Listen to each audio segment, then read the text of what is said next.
तो दोस्तों आज हम करते हैं राजस्थान पुलिस क्यूज 01। दोस्तों मैं कल आपके लिए एक 45 प्रश्नों के राजस्थान पुलिस का मॉक टेस्ट लेकर आया था। उसके अंदर बहुत ही अच्छे मॉक टेस्ट और मॉक प्रश्न लेकर आया था जो गत प्रतियोगिता परीक्षा में पूछे गए थे और आने वाले एग्जाम में पूछे जाने की बहुत ज़्यादा संभावना थी। उसी को मद्देनजर रखते हुए आपका बहुत अच्छा रिस्पॉन्स मिला।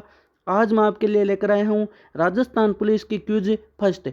इस क्यूज के अंदर मैं 10 क्वेश्चन लेकर आऊँगा और वो भी इतने बेहद शानदार क्वेश्चन जो आपके आने वाले एग्ज़ाम की दृष्टि से भी और भी ज़्यादा इम्पोर्टेंट होंगे।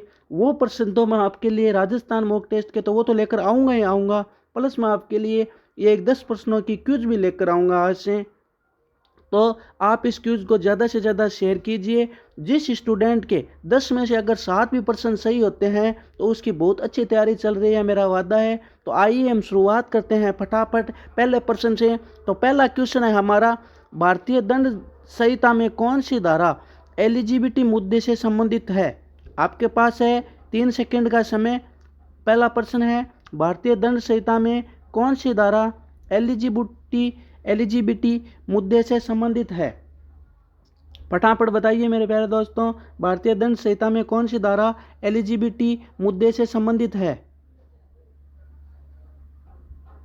अगर आपका आंसर है 1 नंबर धारा 376 तो बिल्कुल सही आंसर है मेरे प्यारे दोस्तों। मैं बताता हूँ इसकी पूरी जानकारी कि यह धारा अप्राकृतिक यौन संबंध का अपराधीकरण करता है। क्या करता है? अप्राकृतिक यौन संबंधों का अपराधीकरण करता है और इस तरह से समलैंगिक संबंधों की अनुमति नहीं है। उच्चतम न्यायालय ने कुछ समय पहले, आपको पता है उच्चतम न्यायालय ने कुछ समय पहले इस धारा को हटाने वाले कानून की मांग को ठुकरा दिया था।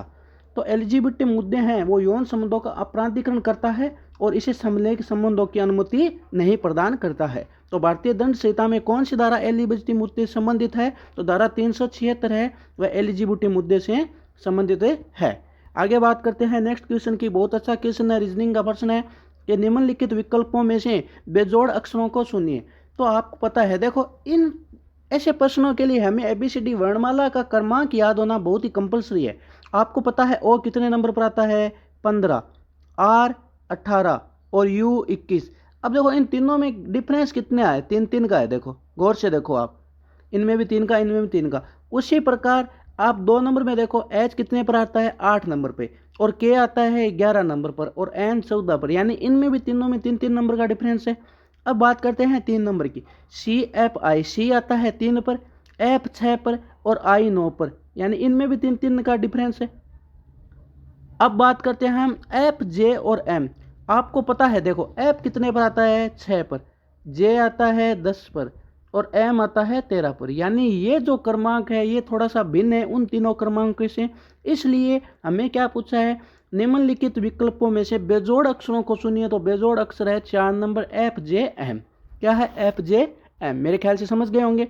आगे बात करते हैं 3 नंबर क्वेश्चन है, कौन से अधिकार को डॉक्टर भीमराव अंबेडकर ने, जो भारतीय संविधान के निर्माता है, उन्होंने भीमराव अंबेडकर ने भारतीय संविधान की आत्मा बताया है?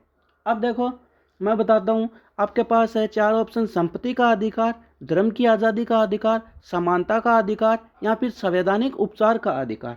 तब अगर आपका आंसर है भारतीय संविधान, मैं बताता हूँ आपको कि भारतीय संविधान अनुच्छेद 32 के अंतर्गत, अनुच्छेद 32 के अंतर्गत जो भारतीय संविधान है उनमें मानव अधिकारों के अगर उल्लंघन के खिलाफ जो संवैधानिक उपचारों के अधिकार को डॉक्टर भीमराव अंबेडकर ने संविधान की आत्मा बताया। अगर संवैधानिक उपचारों का अधिकार है, ये कौन से आर्टिकल के अंदर आता है? अनुच्छेद 32 के अंतर्गत आता है भारतीय संविधान के अंदर, कि मानव अधिकारों के अगर कोई उल्लंघन होता है तो उनके खिलाफ संवैधानिक उपचारों के अधिकार को संविधान की आत्मा बताया है।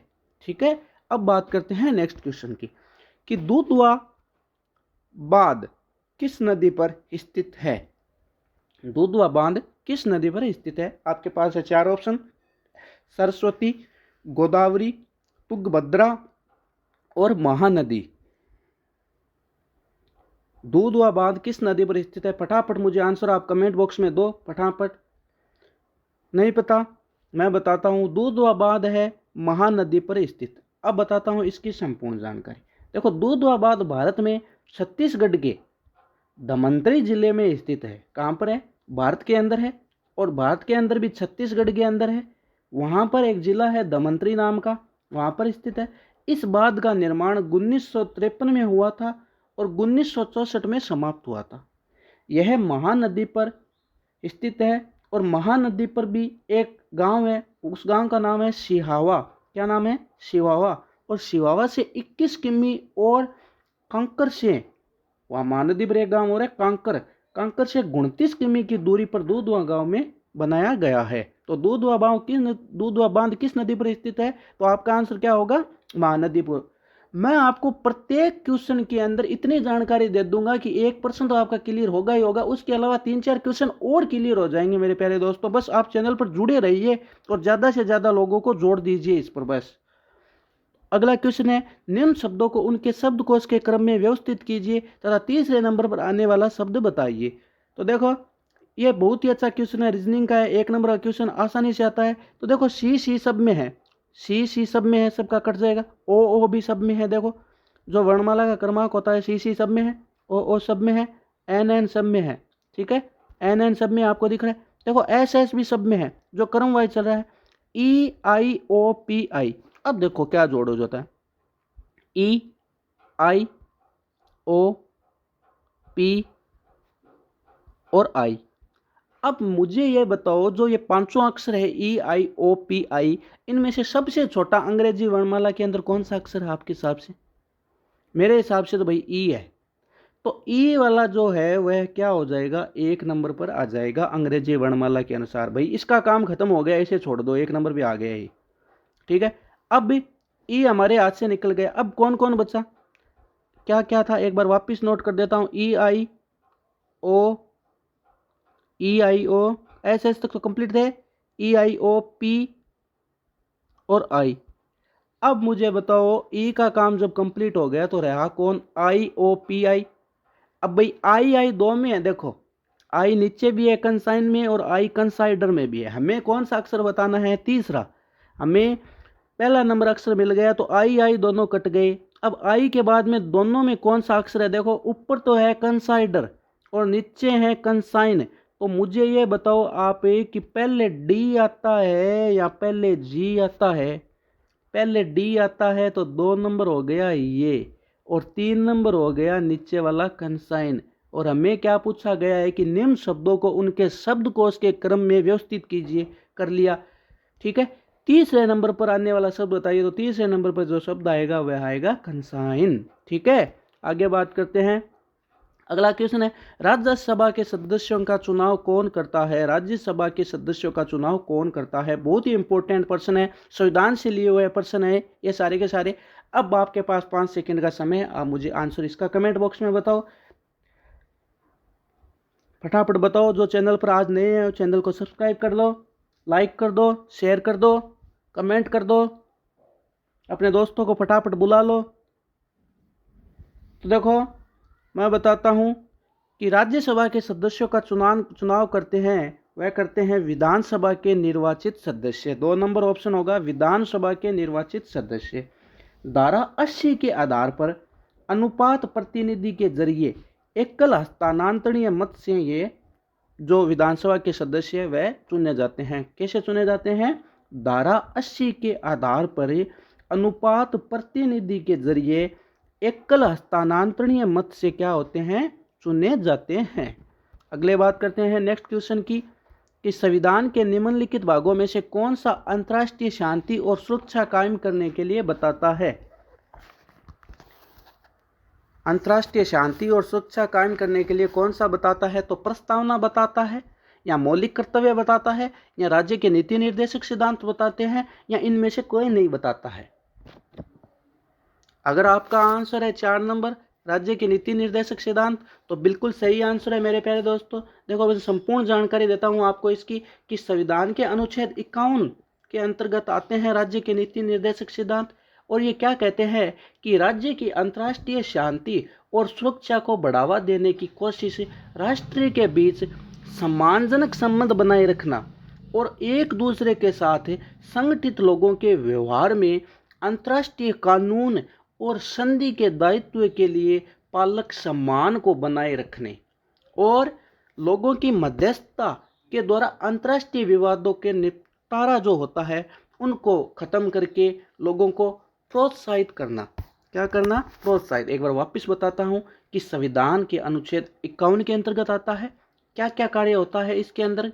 राज्य की जो अंतर्राष्ट्रीय शांति व्यवस्था है उसे बनाए रखना, जो सुरक्षा है उसको बढ़ावा देना, और जो कोशिश है वो राष्ट्र के बीच की सम्मानजनक रखना और संबंधों को बनाए रखना एक दूसरे राष्ट्र से, और दूसरों के साथ संगठित रहना, काम आना, लोगों के व्यवहार को अंतर्राष्ट्रीय कानून और संधि के दायित्व के लिए पालक सम्मान को बढ़ाना और बनाए रखना, और मध्यस्थता बनाए रखना, और अंतर्राष्ट्रीय विवादों को खत्म करना और निपटारों को प्रोत्साहित करना। ये किसके अंतर्गत आते हैं? ये राज्य के नीति निर्देशक सिद्धांतों के अंतर्गत आते हैं। आगे बात करते हैं। अगला क्वेश्चन है, निम्नलिखित में से कौन सा किला मेरू पर्वत पर स्थित है? निम्नलिखित में से कौन सा किला मेरू पर्वत पर स्थित है? फटाफट आंसर दो मुझे। कौन सा किला है भाई जो मेरू पर्वत पर स्थित है? तो अगर आपका आंसर है 2 नंबर जैसलमेर का किला तो बिल्कुल सही है। देखो जैसलमेर का किला है ये 1156 में बना था और यह किला भाटी राजपूत शासक जैसलमेर में बनवाया गया था। भाटी राजपूत शासक जैसलमेर में बनाया गया था और उनका नाम था जैसल। क्या नाम था? जैसल। और इसका नाम त्रिकुटगढ़ है। इस किले का नाम क्या है? त्रिकुटगढ़। क्या नाम है? त्रिकुटगढ़। कहाँ पर है? मेरू पर्वत पर। किसने बनाया? जैसल ने बनाया। कब बनाया? 1156 के अंदर। ठीक है। अब बात करते हैं अगले क्वेश्चन की कि संविधान वार्ता में सभी नागरिकों के लिए समान नागरिक संहिता के बारे में निम्नलिखित में से कौन सा अनुच्छेद है? तो बता दूं प्यारे दोस्तों, फटाफट आंसर मुझे कमेंट बॉक्स में दो इसका आंसर कि अनुच्छेद 44 अनुच्छेद 44 के अंदर राज्य भारत के राज्य क्षेत्र में अनुच्छेद 44 के अंदर राज्य भारत के राज्य क्षेत्र में नागरिकों को समान नागरिक सुरक्षा प्रदान करेगा। अनुच्छेद 44 के अंदर राज्य भारत के राज्य क्षेत्र में नागरिकों को समान नागरिक सुरक्षा क्या करेगा? प्रदान करेगा। यह कार्य किसका है? अनुच्छेद 44 के अंदर राज्य क्षेत्र का। ठीक है। आगे बात करते हैं नेक्स्ट क्वेश्चन की कि निम्नलिखित श्रेणी में अगला अक्षर क्या होगा? ये एक श्रृंखला है आपके सामने। फटाफट मुझे इसका आंसर कमेंट बॉक्स में दे दो। जो भी स्टूडेंट इस वीडियो को देख रहा है, एक भी स्टूडेंट का ये प्रश्न गलत नहीं होना चाहिए। बहुत ही आसान क्वेश्चन है आपके सामने है। 2, 3, 5, 7, 11 के बाद में कौन सा अक्षर आएगा? फटाफट मुझे इसका आंसर दे दो। देखो 2, 3, 5, 7, 11 ये सारी की सारी आपके सामने अभाज्य संख्या है। क्या है? अभाज्य संख्या है। तो अब 11 के बाद में आपको पता है जो अभाज्य संख्या है वो कौन सी होती है? 13। कौन सी होती है? 13। भाई 14 में डिवाइड हो जाता है, 12 में भी हो जाता है और 15 में भी हो जाता है, पर 13 में ऐसी कोई संख्या नहीं है जो डिवाइड होती है। इसलिए जो आगे श्रृंखला आएगी वो आएगी 13। तो आज की ये 10% थे, ये बहुत ही ज़्यादा इंपॉर्टेंट और अति महत्वपूर्ण पर्सन थे। दोस्तों वीडियो को इतना फैला दो कि मैं आपके लिए रोज़ वीडियो लाने के लिए मजबूर हो जाऊं, और इतना शेयर लाइक कमेंट कर दो कि यूट्यूब पर बस अपना ही चैनल आपके साथ से दिखे। आज के लिए इतना ही मेरे प्यारे दोस्तों। आगे और वीडियो बनाने के लिए मुझे कमेंट लाइक और शेयर सब्सक्राइब करें। आज के लिए इतना ही। जय हिंद, जय भारत, धन्यवाद।